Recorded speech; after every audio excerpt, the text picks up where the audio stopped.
Hey, Pietro, welcome to the show. Thank you for awesome. Yeah, so welcome back everyone to the podcast UX Design to Win in Business. Today I have with me Pietro Mingotti from Fuel Lab.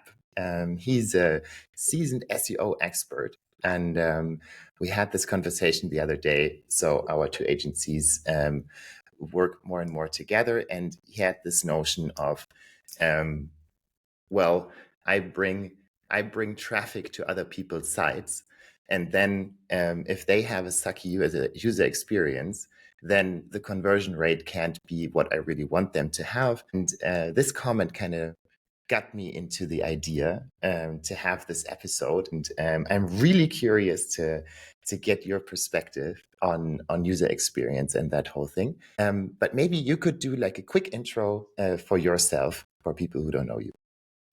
Thank you very much, Niels. First of all, hi everybody. You should absolutely follow this podcast because Niels and his team really understand UX deeply. And in my company, I am the head of digital of Fuel Lab. And specifically, my field of experience and expertise is data tracking, digital analytics applied to search engine marketing. So both organic and paid.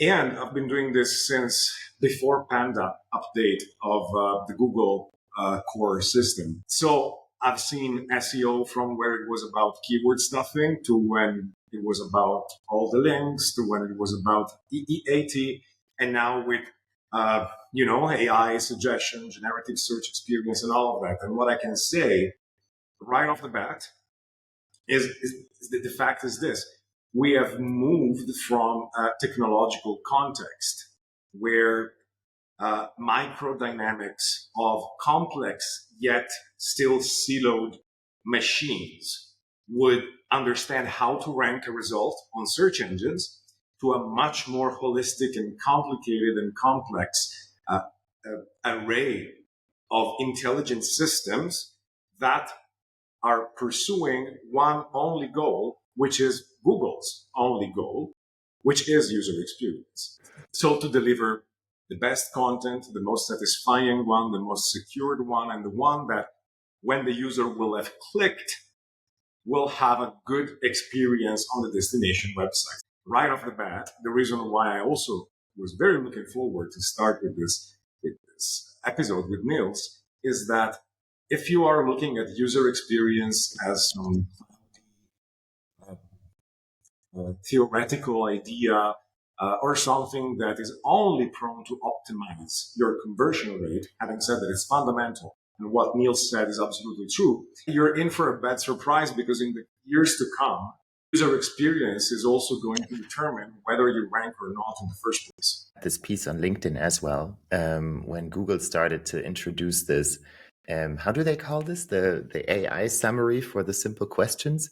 Yeah, they called it in three different ways. So first, it was a generative search experience. Then it was, in the Google Labs with Bard and all that, and now it's called AI suggestions.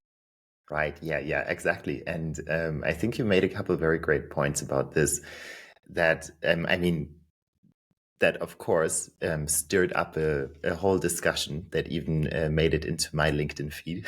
Like, what does this hold for the future of SEO and so on? And I think it's a very interesting development towards what you said, right? Like we're coming out of this, and for a couple of years already, like we're coming out of this age where people have a website and Google's job is to kind of just serve them the best website to then go there on their own and make up their own mind about whatever they're looking at now, right? Like I don't know, like 10 years ago when I Googled something, then I just on my computer just held down command and opened everything in a tab and then scanned through the 10 tabs to see if this is anything related to my query, more or less. And so my user experience in this is that I kind of just touched with Google on this opening of links thing. And you also made the I think not related, but this other point of, so there's title and description. Be honest, who really reads the description? Does everyone says description is the most important thing for SEO, and then who really reads it?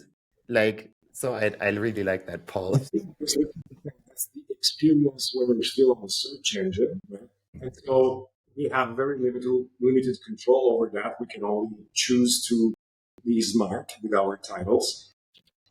And for sure, try to get as much featured snippets as possible, to occupy more room in the search. So that's also, in a way, user experience. And that's how Google prizes it. Because if you have a blue link, okay, you have a blue link. But what if you have a blue link with a title that gives you immediately the idea that you will find the right answer in this blog post, and it has a featured snippet with reviews or a carousel of images and a how-to and all of this kind of feature snippets that we can have. So clearly already, even before getting to your website, it's clear how Google wants to offer to the user something that satisfies, okay, their minimum requirements of confidence in clicking. And that confidence, that from a neuromarketing standpoint, that feeling of I'm in the right place, this is the right result, this is the right e-commerce, this is the right service provider, so I will give them my lead. This is truly, from my point of view, I'm a performance marketer, so I don't do the same job as Niels. So I talk about user experience from my point of view. He is much more, knowledgeable about the whole rounder aspect of it. But it's important even before they get to your website. Even before they get there, it's already determining if they're going to trust your piece of result or not. And then when they get to your website, it's paramount. And it's diversified in so many different ways. Niels, right? I mean, there is the part of the trustworthiness of the website where you're in, and that's one part, one little fragment of the whole holistic experience. There is the design part, the readability part. Are you cramming a lot of long form text, a wall of text, because you had to put keywords in there, or are you giving me immediately the answer at the top of the article, and then you give me the possibility to deepen my knowledge as I want?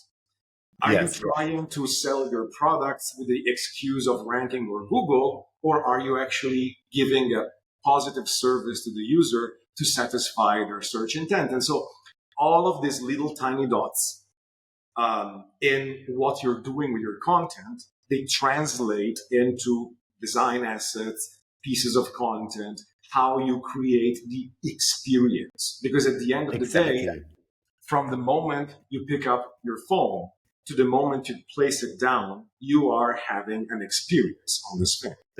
This poll about who really reads the description, because it kind of, if you imagine this whole thing, right? Like maybe let's back up for a second.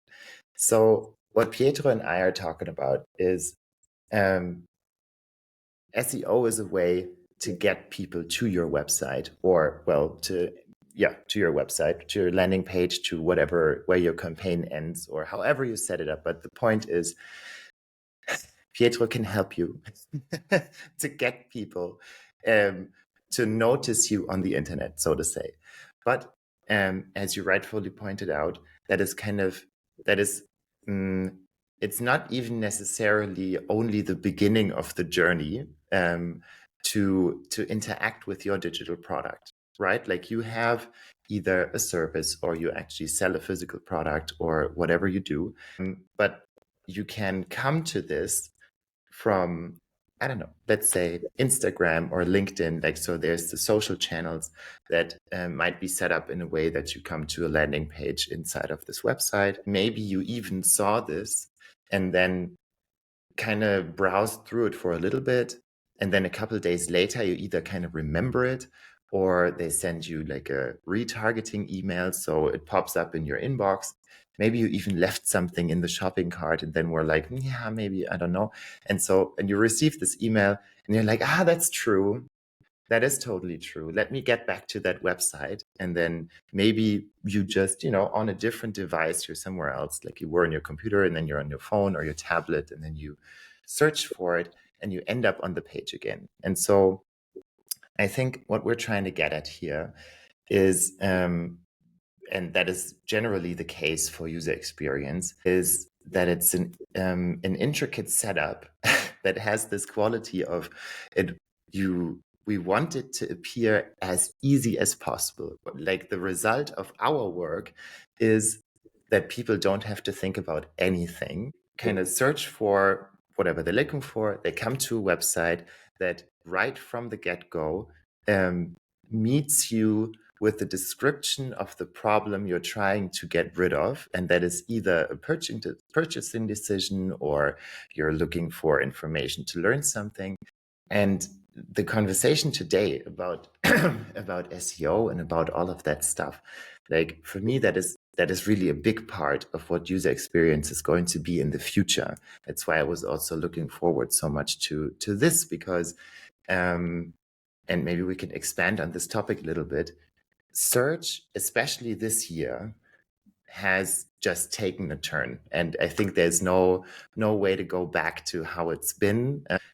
There are these new features inside of Google that they're rolling out to summarize whatever you're looking for, maybe in a little box.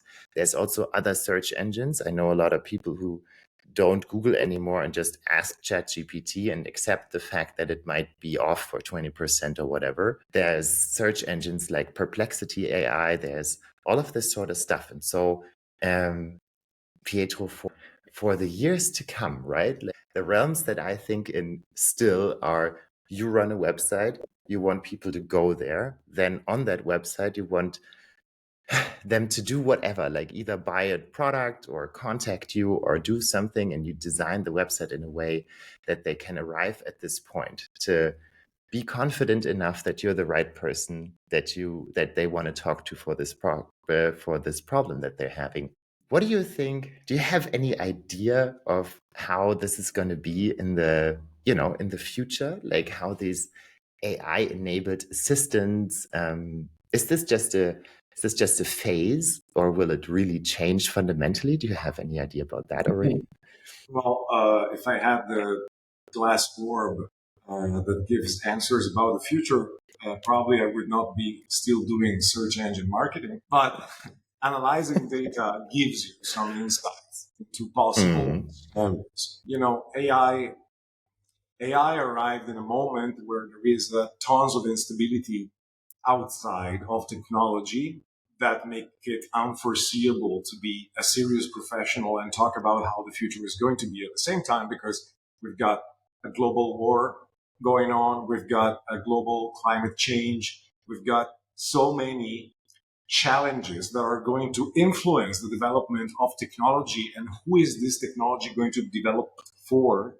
How are going to be Europe's and the US and abroad cash flows going to happen financially because of all of these aspects? Because truly, these are the aspects that move the big players, which influence your business at the end. Because Google has forced this AI thing in its product, destroying its product, because their investors were getting nervous. And so they have to pump the money and put, Fuel Lab is a Google partner company, but we're going to say this. Google search is supposed to be a search engine and a money-making machine for their ads system. And it used to work perfectly. People don't go to Google to have an answer. They go to Google to browse websites. If you want an answer, you can use Perplexity, which is great, or ChatGPT, or there are thousands of other apps now that can do So that. many. And Google is not good at that, because the way they are sampling the content to give you the answer is from people's website. But there is a tiny problem with that. Only 5% of the whole websites in the universe, okay, have reliable information. Most of the others are just there to rank.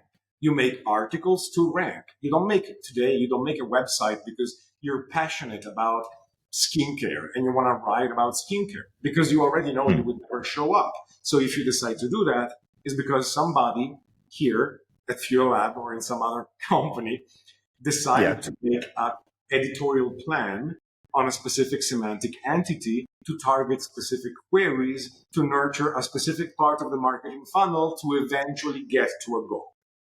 Yes. And when this happens, all of these web pages, they don't necessarily have correct content, updated content, and blah, blah, blah, blah, blah. So because my feeling is that AI is a revolution as big as electricity. It's going to change the way we do and see everything online and offline probably for the future to come.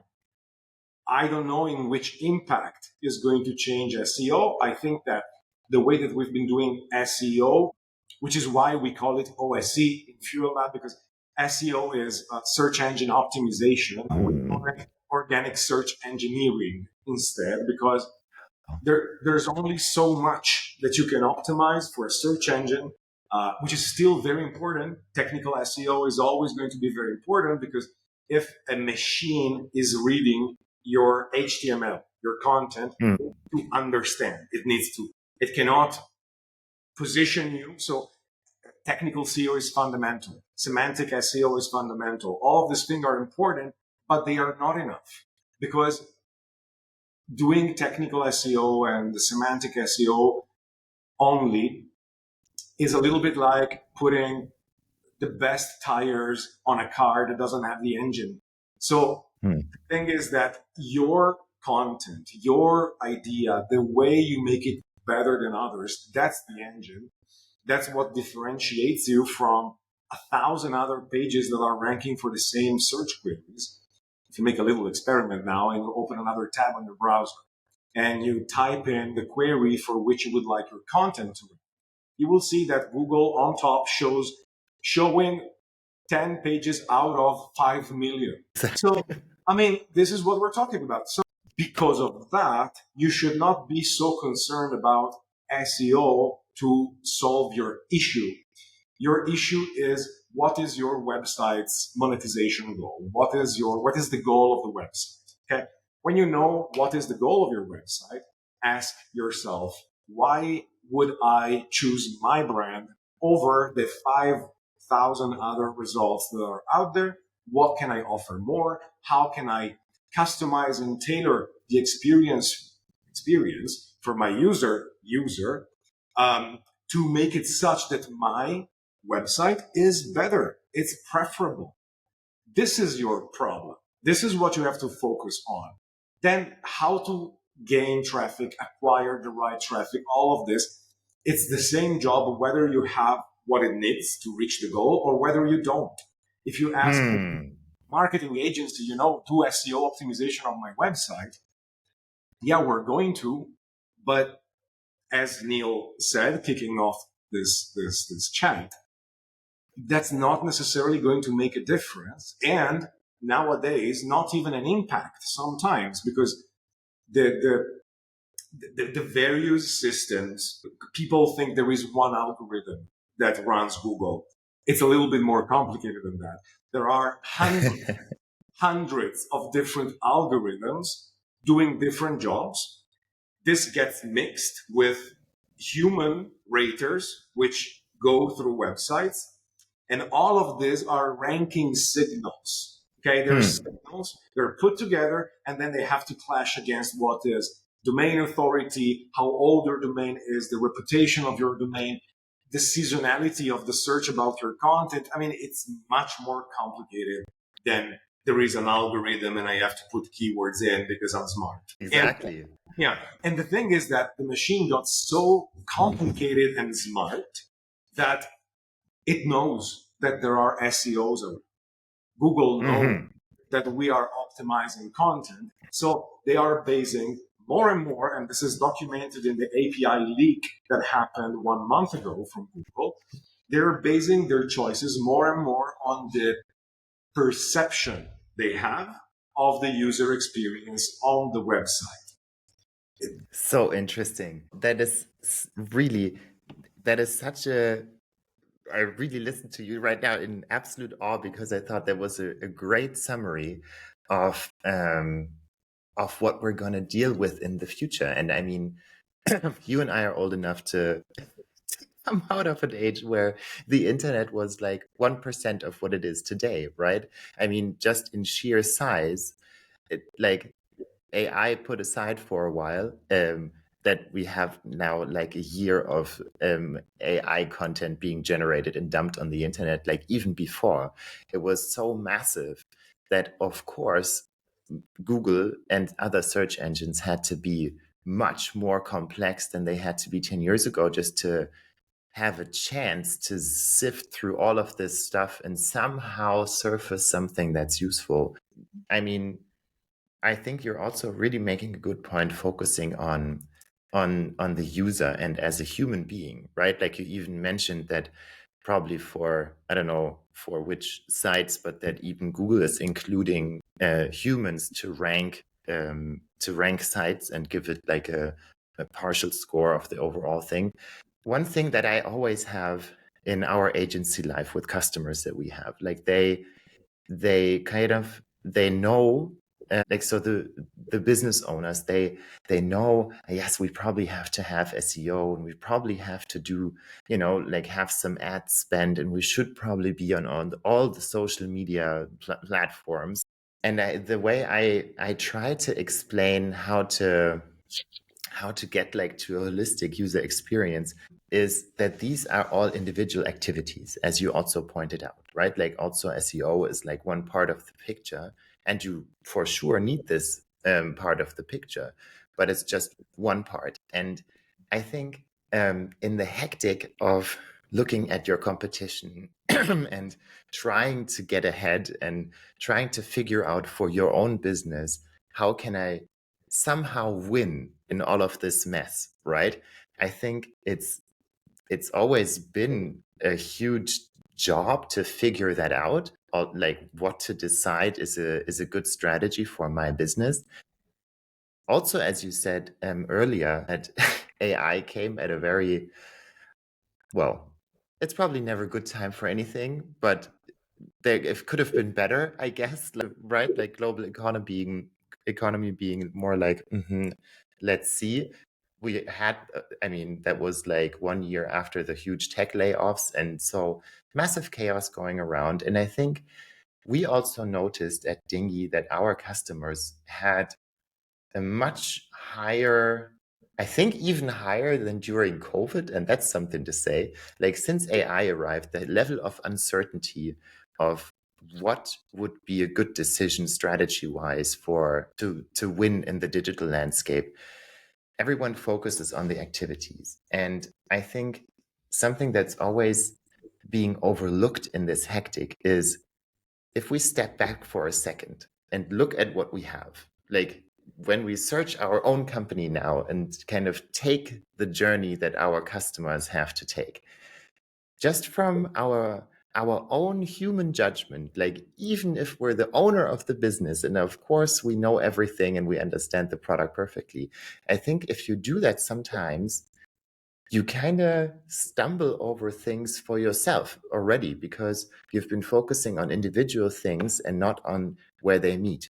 And there's just so many times there's a break where if you take that step back and you look at what you created, that it's kind of obvious that it's a little bit too much. Like if you did SEO in a way that you have huge walls of text and you go to your own website, I'm pretty sure you wouldn't read that entire text, This is the thing. right? This is okay. So because the audience of this podcast could be freelancers, could be agencies, could be customers, So the thing is, in whichever of these cohorts you belong to, you have to realize maybe this is the most important, self-coaching thing that I can give off. It's really important, and it has more impact on your success than you can imagine. Is realizing how biased you are when you are looking at your work. When you're looking at your work, you are still obsessed by why am I not ranking here or why am I not converting? Many times, especially if you are a smaller company, things like or you run your own business. You cannot be everything and do everything, and yet you do. For some miracle of how powerfully you want your brand to succeed, you still manage to build up an e-commerce, set up email marketing, and whatever else, verified reviews and this and that, and you have an Yes. agency doing SEO, and there's your brain is not behaving the way the user brain is behaving at all.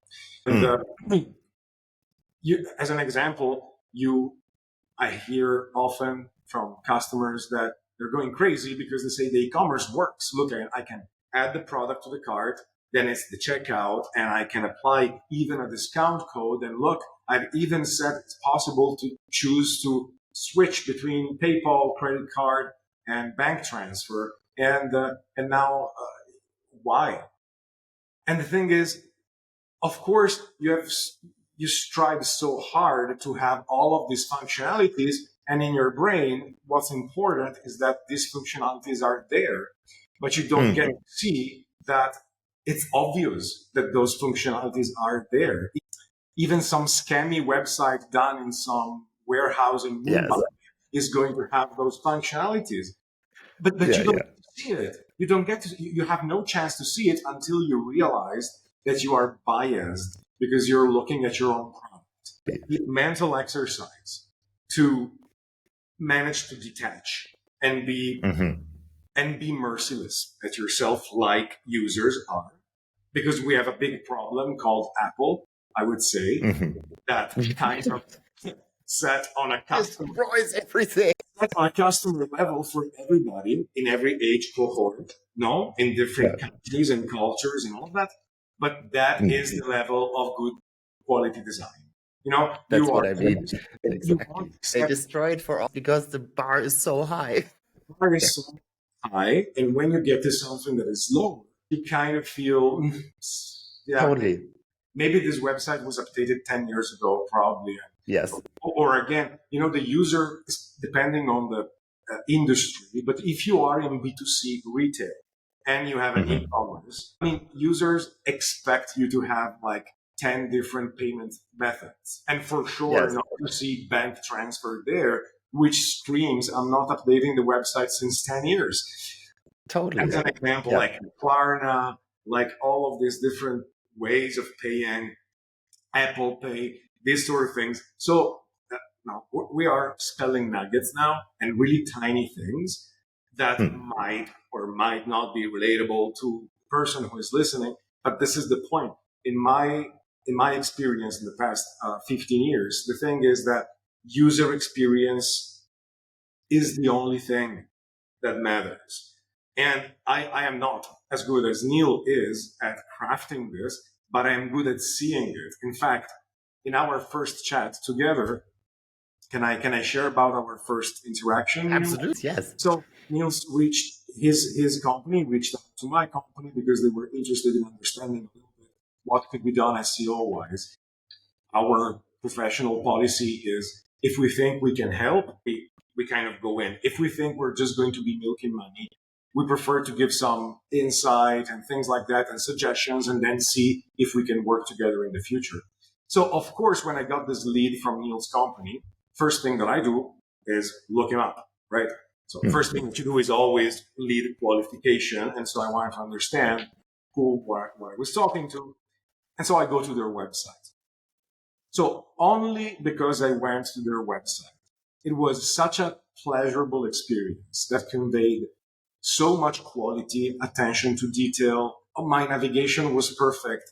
There were advanced effects that were not too much and heavy. And I was just so pleased with the experience that I had on the website that I jumped in the call wanting to give him insight for free because I just want their businesses to thrive because it's great because they do what they do it so well.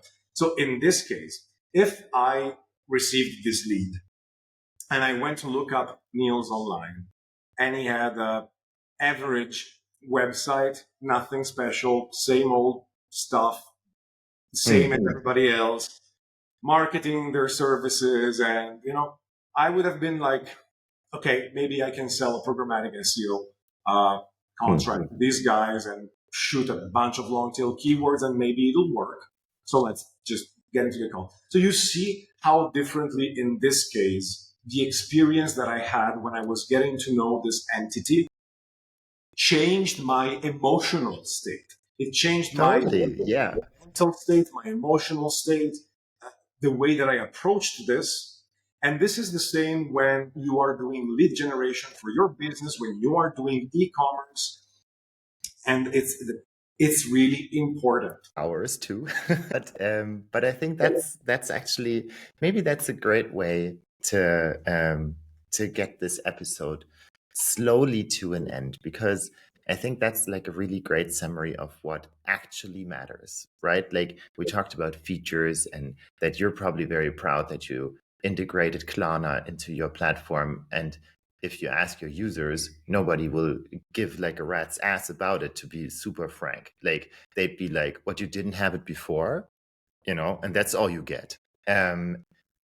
If in the changing landscape of the internet and digital experiences and all of that, like fueled by, I still think, like a ton of AI confusion also, like many places where AI currently is integrated, it's more like a slap-on feature. Honestly, again, I think that's a controversial topic, but I guess that Apple waited 1.5 years and now kind of integrates it deeply into their entire systems. That's like I guess that is the sort of really change of digital experience that we're going to see in the years to come. If there's anything that I would say as like a last sort of advice how to think about user experience, is try not to think about the individual activities. Like try not to get lost in all of the million things that you have to do. Like there's good people who can help with the individual activities, like Pietro, like me, like people who build your website, who take care of your social media channels or whatever. But if you're a business owner and you want to untangle how to get to a good user experience, then follow Pietro's advice. Like step back, try to imagine, like get out of all of this and try to imagine, what is it like for me as a human in this gigantic mess that is the internet? What is it like to touch with your company, like to, I don't know, to get to their LinkedIn, to their Insta, to their website, do you feel like if you get someone of your friends and just sit them in front of your computer and say, Google my company, and if they come to the website, if they, at any point get like a little triangle of sadness right here, then you have work to do. And then you can go and identify the activity. But before that, just look at the face. It's all humans still who we really care about, right? That's absolutely true. And because the exercise of not being biased, because also friends can be biased. Sometimes they don't want to hurt your feelings. Sometimes they're like, great website. Wow. You have like then you call that because it happened.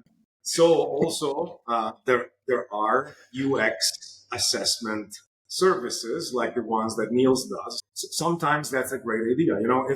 If you have tried different things and you are not satisfied with the conversion rate, with whatever your business objective is, so there are two things in closure. I would say this my last thing. And so whether your brand is not known enough, and this is a big part in SEO also, in that case, there are solutions, but you need budget, you need money, you need to get your brand known. Okay, this is sadly half of the SEO, because without brand, it's going to be very hard and very slow. And if you have a big brand, if you do zero SEO, you're still big, that's kind of the dynamic. So that is true. On the other hand, if it's not about your brand and you're not getting where you want to, get a assessment from an expert in user experience who can pinpoint down the main issues And then you know what to work on, because so many times we get fixated on this micromanagement aspects, only SEO, only technical SEO, only performance pay-per-click advertising. And the problem is elsewhere, and it's going to be cheaper, faster, and better to get it solved at the root, because that will pump up the performance of all of the other marketing channels. Awesome. Hey man, this was really an interesting chat. Thank you for coming on and taking the time. Let's do this sometime in the future when we have a little bit more Yes, yes. digital landscape change on our hands, because I think this is really, especially with the introduction of AI,